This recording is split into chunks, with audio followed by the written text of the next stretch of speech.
Maggie, I have to go. Where are you going? To work. To work? How long are we gonna do this? As long as we need to. No, not as long as we need to. I can't do this anymore. Maggie, you have to trust me. It's just a big lie. I didn't sign up for this. I want my house back. We have a plan. You told me you had a plan yesterday. I hear a plan every day. Will you at least turn around and look at me? No, I'm tired of living like this. I want to get my nails done, just my nails. I have to go.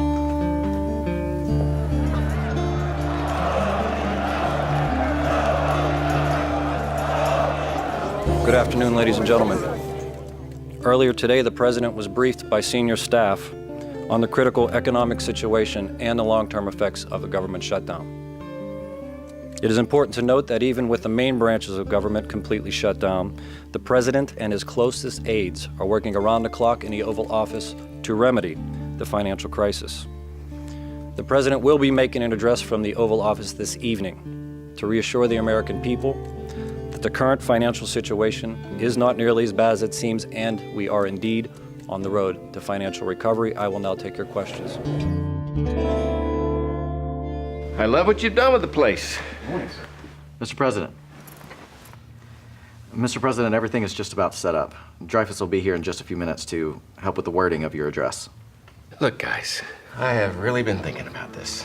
I can't go on television and lie to 317 million people.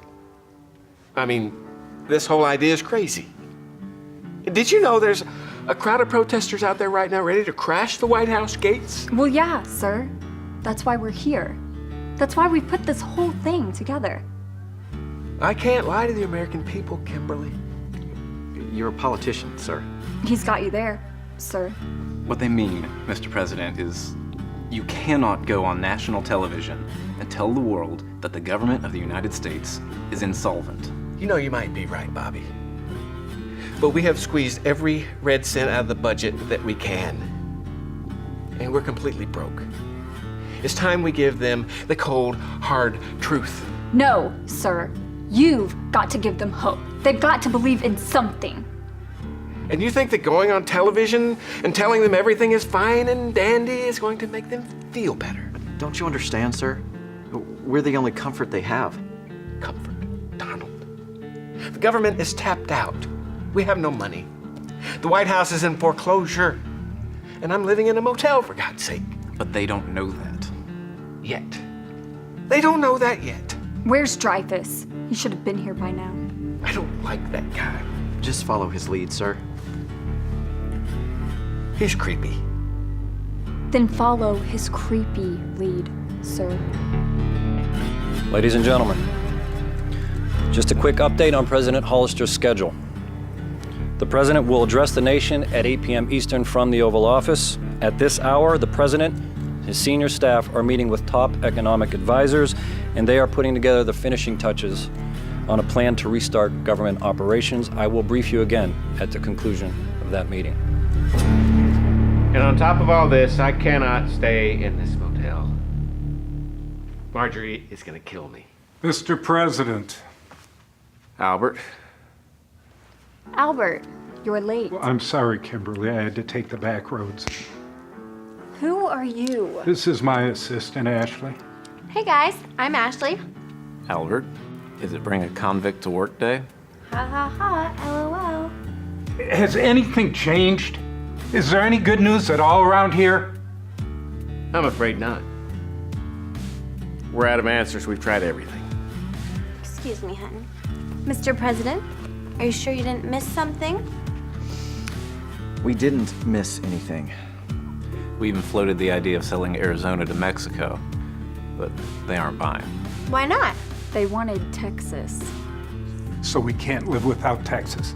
Good evening. As I mentioned earlier, President Hollister has been meeting with his top economic advisors today, as well as senior White House staff. And I can now confirm that the President has approved several stopgap measures to put an almost immediate end to this financial crisis. So, what's with the rent-a-cop? We can't afford Secret Service. This is our security detail. I hope he doesn't have to run. You guys have screwed up.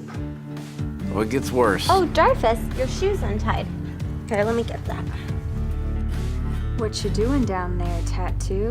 Bunny ears or the loop around? Dreyfus prefers bunny ears. We lose the lease on this place at the end of the month. Well, maybe it's time to buckle down and start working on that message of hope, Mr. President. Dreyfus, this is crazy. Do you think the American people are really gonna fall for this? You have no options, and the American people will buy anything if it's sold right. Dreyfus learned from the best. His daddy pulled off that whole moon landing deal. I'm sure he'll have no problem with this. All right, people, let's make this happen. Mr. President, get behind the desk. Let's get the lights in here. Come on, move it! Ladies and gentlemen, can I have your attention for a minute, please? I have just been informed that the President will not be releasing the details of his new financial stimulus package this evening after all, but President Hollister and his economic team are just hours away from finalizing the details. At this time, it appears that we are back to business as usual at the White House, and I will remain here to brief you again as soon as details have been released. Thank you very much. As history has taught us, the citizens of the United States shine their brightest at the darkest of times. And as sure as I sit here in this White House... Cut! He's reading from Cut. the paper! Oh my God, take 5. Can we get some makeup in here? I thought we were live.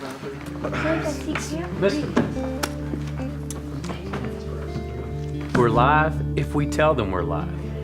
When we do this tomorrow, you have got to have your lines memorized hours before we come on.